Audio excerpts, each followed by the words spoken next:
Happy Friday, Infiniteers, and welcome back for a new episode of Toy Box Tutorials.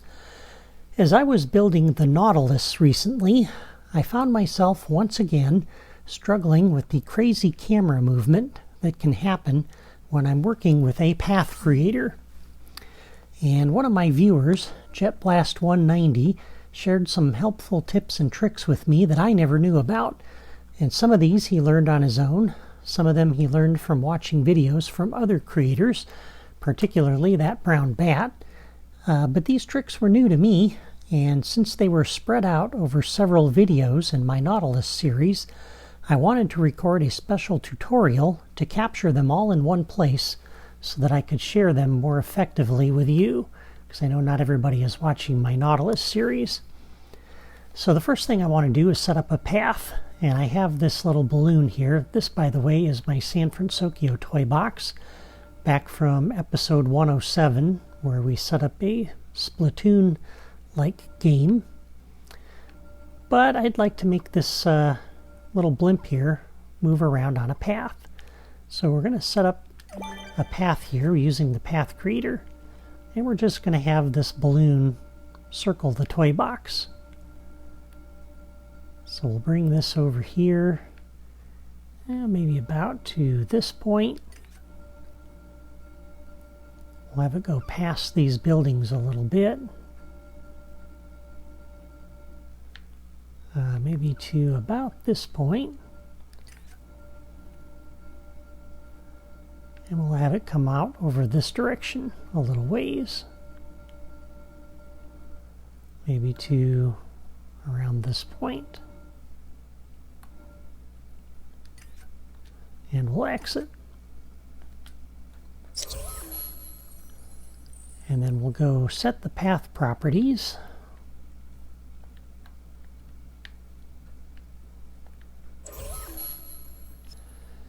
And we'll go into the properties. We'll have it loop.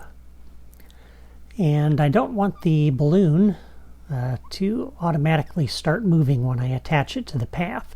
And there's a couple of different options you can do for that. My preference is to turn off auto start objects when connected. This still leaves the path on so that you can hook up a button and test it if you wanted.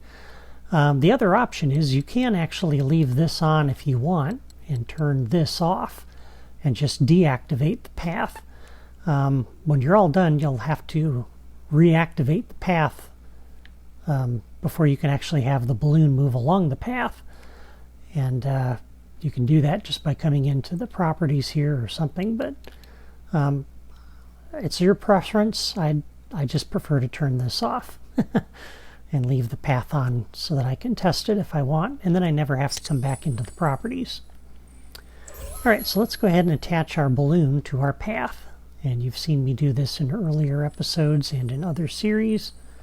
Go into the logic menu for the object. New path connection, and we're going to connect this to our path. Alright, now I want you to watch the camera here very carefully. I'm going to open up the logic menu. I'm going to come down to properties. Notice the camera just swung around to a different spot here.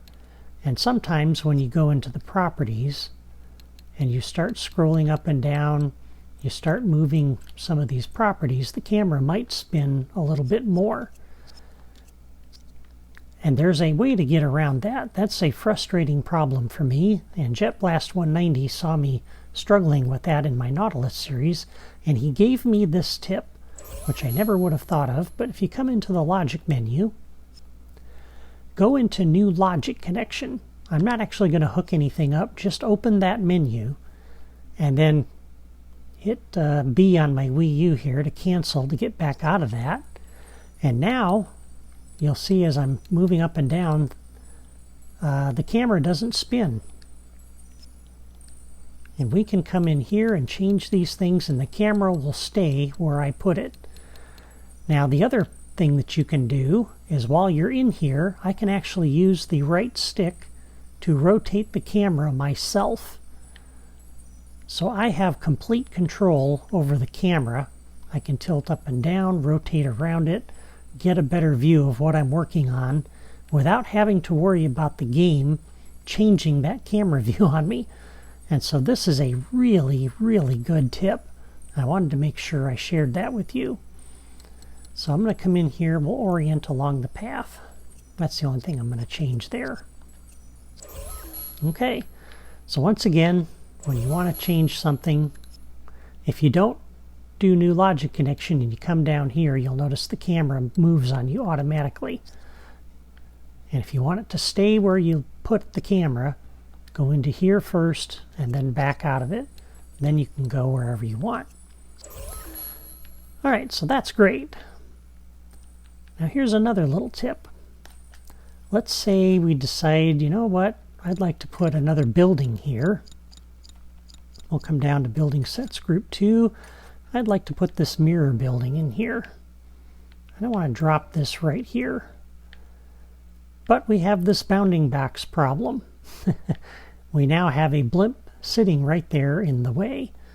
And one thing you can do, and this is what I've always done in the past, is you can come in here, go down and detach the object from the path by deleting this link. That moves the object back to its original position.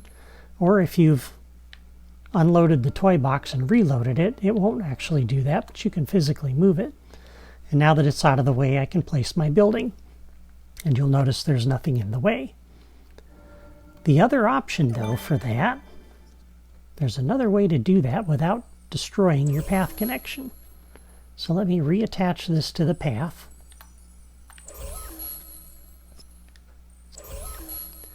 All right, so if I try to bring this over, we're going to hit the red bounding box. Your other alternative, though, besides removing this from the path and moving it out of the way, is you can actually just pick this up and move it. It's still attached to the path. You can see the connecting line, but I just moved it out of my way. I did not lose the path connection. Now I can move my building into place. And then to put the object back in the position I want it in, I can come into the logic menu. And again, let me go into here to keep the camera positioned where I have it. I can come into Properties. And now, except for the reset start and end points, come in here and just change any of these you want. And you'll notice it now snapped back to where I had it. And then I'll put the vertical offset back to 0 where I want it. And so just changing one of those properties snaps the object back to the path to its original location. So I don't actually have to take this off the path. I can just pick it up, move it, and then when I'm ready to put it back, just tweak a property, and the game will automatically snap it back where it belongs. So that is a major time saver, especially if you're working with a lot of blocks and objects that are clustered close together, and you're trying to disconnect all of those blocks in order to fit something new in, like this building. You can just pick up each of those blocks and move them out of the way. And then when you're all done, just go into each of the blocks and tweak their properties, and they'll all snap back into place where they need to be. So again, a very, very helpful time saver. And then, of course, all you need after you've got it all set up is to hook a button up to make it start going around the path. And so let me drop a button out here. I probably should have put the button out here before I started, but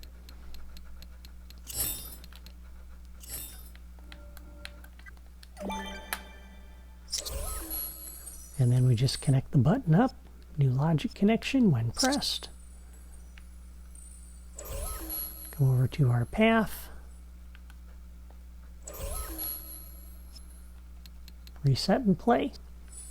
Now the other thing too to point out is that if you do have a ton of objects here because you're building a custom spaceship or something, and I had to move them all in order to get my building in here, you can pick up all of those objects and move them out of the way, do what you need to do, and then as soon as you come back over here and push this button to do the reset and play, that will snap them all back into place automatically for you with one button press.